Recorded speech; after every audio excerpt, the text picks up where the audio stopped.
అసలు Kolkata lady doctor news ఏంటి? నాకు తెలిసినంత మన లాంగ్వేజ్‌లో చెప్తాను. వీడియోలోకెళ్ళే ముందు ఇంకా ఎవరైనా మన ఛానల్‌ని సబ్స్క్రైబ్ చేసుకోకపోతే సబ్స్క్రైబ్ చేసుకోండి. और कहती है कि सब कुछ खत्म हो गया। मैंने कहा क्या हुआ? नहीं, मेरी लड़की ने सुसाइड कर दिया है, ये खबर आई है हॉस्पिटल से। मैंने कहा सुसाइड किसने कहा, कैसे? ఆగస్ట్ 9 కోల్కతాలోని ఆర్జీ కార్ అనే మెడికల్ గవర్నమెంట్ హాస్పిటల్లో ఆన్ డ్యూటీ డాక్టర్గా పనిచేస్తున్న ఒక 31 year old female doctor dead body దొరికింది. ఇంకా మాట్లాడుకునే ముందు ఒక జనరల్ థింగ్, తను ఇప్పుడు పీజీ సెకండ్ ఇయర్ చేస్తుంది. అంటే she must have cracked NEET which is very tough. And తను తన 5.5 ఇయర్స్ ఎంబీబీఎస్ కోర్స్ కంప్లీట్ చేసి పీజీ ఎంట్రన్స్ రాసి అది కూడా పాస్ అయ్యి ఇప్పుడు పీజీ సెకండ్ ఇయర్లో ఉంది. అంటే తను చాలా స్ట్రగుల్ అయి ఉంటుంది. అంత స్ట్రగుల్ అయ్యి డాక్టర్ అయిన తను ఇప్పుడు తన లైఫ్లో అన్నీ సెటిల్ అయ్యే స్టేజ్. ఇప్పుడు అలా జరగడం చాలా అన్ఫేర్ కదా. ఇంకా మెయిన్ టాపిక్లోకి వస్తే ఈ డ్యూటీ డాక్టర్కి ఆ గవర్నమెంట్ హాస్పిటల్లో షిఫ్ట్స్ వైజ్ డ్యూటీ పడుతుంది. అయితే ఆగస్ట్ 8న తనకి 36 అవర్స్ డ్యూటీ పడింది. ఆగస్ట్ 9న వాళ్ళ జూనియర్స్తో డిన్నర్ చేసి 11 o'clockకి వాళ్ళ పేరెంట్స్తో అంతా బాగుందని ఫోన్లో మాట్లాడింది. దెన్ రెస్ట్ తీసుకుందామని సెమినార్ హాల్ లోపలికి వెళ్ళి పడుకుంది. మార్నింగ్ ఆ హాస్పిటల్ స్టాఫ్ వాళ్ళు సెమినార్ హాల్ లోపలికి వెళ్తే ఆ ఫీమేల్ డాక్టర్ డెడ్ బాడీ కనిపించింది. ఆ డెడ్ బాడీని చూడగానే ఫస్ట్ హాస్పిటల్ స్టాఫ్ వాళ్ళు షాక్ అయ్యారు. ఎందుకంటే ఆ ఫీమేల్ డాక్టర్ బాడీ అంతా ఇంజురీస్, బ్లడ్ అండ్ తను హాఫ్ నెక్డ్గా ఉంది. అయితే ఆ హాస్పిటల్ స్టాఫ్ వాళ్ళు వెంటనే పోలీస్కి ఇన్ఫామ్ చేయకుండా హాస్పిటల్ హైయర్ అథారిటీకి ఇన్ఫామ్ చేశారు. ఆ బాడీని పోస్ట్ మార్టం కూడా చేయకుండా ఆ కాలేజ్ ప్రిన్సిపల్ ఇది ఒక సూసైడ్ అని డిక్లేర్ చేశారు. ఆ తర్వాత పోలీసులు కూడా దీన్ని సూసైడ్ లాగే ట్రీట్ చేశారు. ఆ హాస్పిటల్ అథారిటీ వాళ్ళు అరౌండ్ 9:30 to 10:30కి వాళ్ళ అమ్మాయి వాళ్ళ పేరెంట్స్కి కాల్ చేసి మీ అమ్మాయికి హెల్త్ బాగాలేదు అని చెప్పారు. ఆఫ్టర్ 30 minutes తర్వాత మళ్ళీ కాల్ చేసి మీ అమ్మాయి సూసైడ్ చేసుకొని చనిపోయిందని చెప్పారు. हो गया। मैंने कहा क्या हुआ? नहीं, मेरी लड़की ने सुसाइड कर दिया है, ये खबर आई है हॉस्पिटल से। मैंने कहा सुसाइड किसने कहा, कैसे? बोले नहीं। వాళ్ళ పేరెంట్స్ వాళ్ళ రిలేటివ్స్తో పాటు హాస్పిటల్కి వచ్చారు. హాస్పిటల్కి వచ్చి 3 hours అయ్యి ఎంతో రిక్వెస్ట్ చేస్తే కానీ ఆ ఫీమేల్ డాక్టర్ బాడీని పేరెంట్స్కి చూపించలేదు.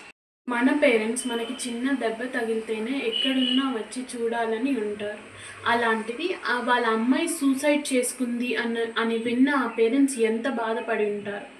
वहाँ हमको 3 घंटा खड़े रखा।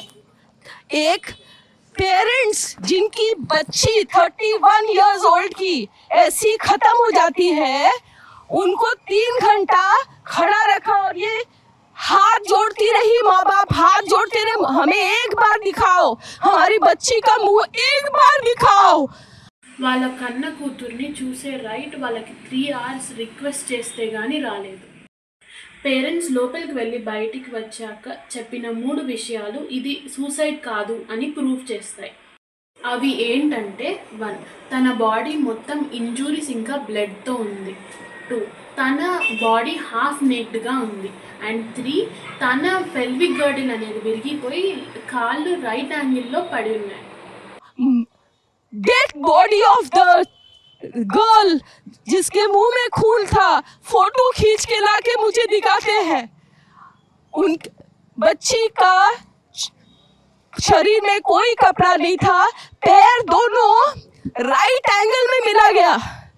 राइट एंगल में एक पांव बेड के इस तरफ, एक पांव बेड के इस तरफ मिला गया. जब तक पेल्विक गर्डल नहीं टूटता है, इस तरह 2 पांव को नहीं चीरा जा सकता है. चश्मे को कूटा गया, जिसकी वजह से आंखों से खून निकल गया.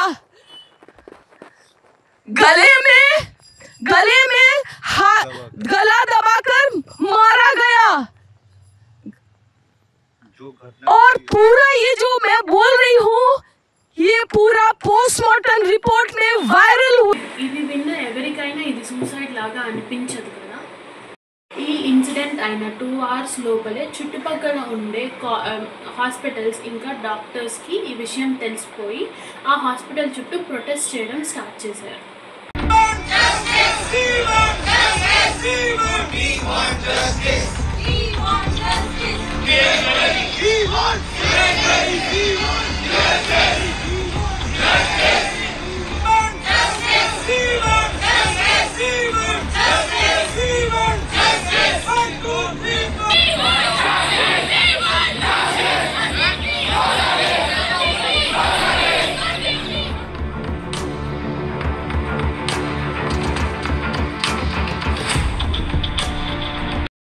పోలీసులు కూడా ఇది సూసైడే అని అనడం వల్ల అక్కడున్న డాక్టర్స్ ఇది సిబిఐ ఇన్వెస్టిగేట్ చేయాలి అని సివియర్గా ప్రొటెస్ట్ చేశారు.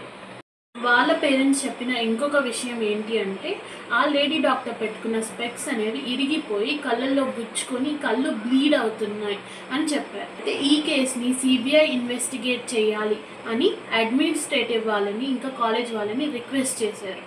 దీనికి వెస్ట్ బెంగాల్ సీఎం అయిన మమతా బెనర్జీ రియాక్ట్ అయ్యి ఈ కేసుని పోలీసులే టేక్ ఓవర్ చేస్తారు అని చెప్పారు. ఈ ప్రొటెస్ట్ సివియర్ అవ్వడం వల్ల ఆ కాలేజ్ ప్రిన్సిపల్ రిజైన్ చేసి నెక్స్ట్ డేనే దగ్గరలో ఉన్న ఒక మెడికల్ కాలేజ్లో ప్రిన్సిపల్గా జాయిన్ అయ్యాడు. సీఎం చెప్పినట్టుగానే పోలీస్ ఇన్వెస్టిగేషన్ స్టార్ట్ చేశారు. ఆ ఇన్వెస్టిగేషన్లో తెలిసిన ఒక విషయం ఏంటంటే ఆ హాస్పిటల్కి మార్నింగ్ 3 o'clockకి ఎవరో ఒక మనిషి వచ్చారు. ఆ మనిషి ఎవరంటే సంజయ్ రాయ్. అతను ఒక సివిక్ వాలంటీర్.